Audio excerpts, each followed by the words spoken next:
Jed, kailan naman inaasahang matatapos ang pre-trial conference impeachment trial ni VP Sara Duterte? Monica, ayon sa Clerk of Court, target sana nilang matapos bukas yung pre-trial conference dahil para mailabas na nila sa darating na Huwebes yung pre-trial order dahil base doon sa unang napagkasundoan na impeachment calendar from June 18 to June 25 is yung pre-trial conference at yung issuance din ng pre-trial order. Ngunit ayon kay Senate Secretary at Clerk of Court, Attorney Renato Bantug Jr., hanggang ngayon ay hindi pa natatapos yung isa pang article of impeachment na mamarkahan yung mga ebidensya.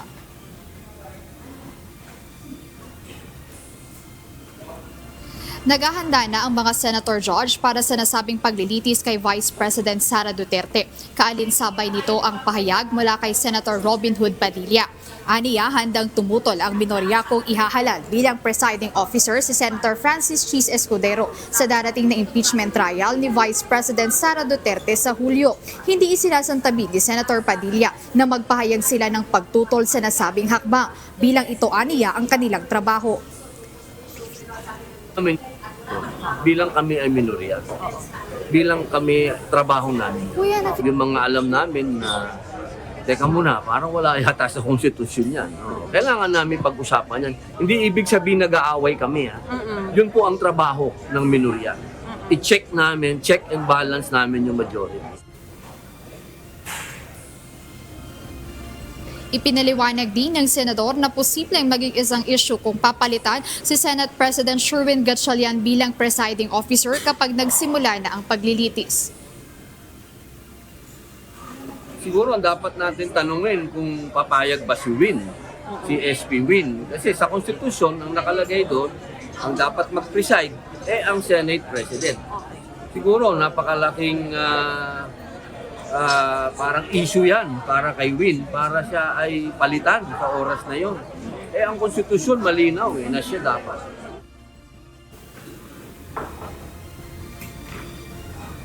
Una nang nabanggit ng ilang miyembro ng mayorya ng mga senador na posibleng si Senator Escudero ang kanilang italaga na maging presiding officer sa nasabing trial. Ngunit ayon kay Senate President Gatchalian, hanggang ngayon ay wala pang pinal na napag-uusapan tungkol sa kung sino ang magpe-preside sa trial kay Vice President Duterte. Aniya hanggang sa ngayon, ang alam niya ay siya pa rin ang tatayo sa nasabing posisyon. Samantala, hindi pa rin natapos ngayong araw ang pagmamarka sa mga ebidensya o ang pre-trial conference. Ayon kay Senate Secretary at Clerk of Court na si Attorney Renato Bantug Jr., bagamat 2 articles of impeachment na lamang ang mamarkahan ng mga ebidensya, hindi talaga ito kayang matapos ngayon dahil sa dami o higit 4,000 dokumento ang kailangan nilang markahan sa isang reklamo pa lamang. I was very hopeful that we could finish today, but I just checked the ongoing marking going on. It's clear to me that we cannot finish today. Sheer volume of documents. For Article 1, we're talking about 4,000 documents. That's confidential funds. It's not the pace.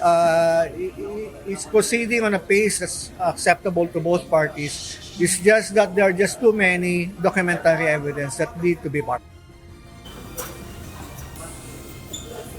Ang Article 1 ay kaugnay ng umano'y maling paggamit ng confidential funds, habang ang Article 2 ay tungkol sa sinasabing hindi maipaliwanag na yaman ng pangalawang Pangulo. I expect Article 2 to finish ahead of Article 1, but the bulk of the document that still need to be marked would form part of the documentary evidence for Article 1. Kaugnay nito, ayon kay Attorney Michael Powa, tagapagsalita ng defense team ni VP Sara, dahil sa dami ng dokumento, hindi niya inaalis ang posibilidad na maaaring hanggang Huwebes tatagal ang pagmamarka sa mga ebidensya. Several documents talaga. Lahat naman po, from COA reports to acknowledgement receipts to SAL-ends. Hindi naman po bago to, nakita nyo na to dahil present na rin naman to sa Committee on Justice. But syempre dito, minamark kasi natin yan, no, each document. So, marking kasi is really for identification purposes. No? Para pagdating sa trial, madali na na ma-identify yung anong exhibit yun, di ba? Exhibit 1, Exhibit 2, ganun naman po yun. So we're marking all of the documents. Kung kaya, syempre gusto nating mapabilis, but we're anticipating baka umabot tayo ng Thursday sa marking. Gayunpaman, para sa Clerk of Court, nais nilang matapos ito upang pagdating ng June 25 Thursday ay mailabas na ang pre-trial order. Binigyang diin ni Atty. Bantug na hanggang ngayon ay sinusundan pa rin nila ang unang inaprobahan o inilabas ng Senator Judges na kalendaryo kung saan July 6 inaasahang magsisimula na ang trial proper. Dagdag ng Senate Secretary na mula sa nasabing araw hanggang bago magsimula ang State of the Nation address ni Pangulong Ferdinand Marcos Jr.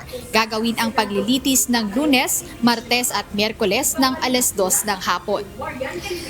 Monica, kaugnay nito ay yung preparasyon din ng Senate Impeachment Court o ng Senado doon naman sa security dito sa Senate premises at ayon sa Office of the Senate Sergeant at Arms, yung security dito ay naka-heightened alert pa rin hanggang sa ngayon at humingi na rin sila ng additional manpower sa Philippine National Police para kung kinakailangan ng additional numbers pagdating sa security sa pagsisimula ng impeachment trial ay madagdagan yung security forces dito sa loob at labas ng Senado. At ayon din sa Office of the Senate Sergeant at Arms, kapag nagsimula na yung impeachment trial ni Vice President Duterte, posibleng ganun pa rin na mahigpit yung seguridad dito sa Senado pero gagawin nilang mas visible yung security dito sa Senate premises. At paliwanag ng Clerk of Court, mahalaga yung pre-trial order na mailabas na by June 25 bilang ito nga yung date na nakalagay doon sa unang napagkasunduan na impeachment calendar para mailabas na din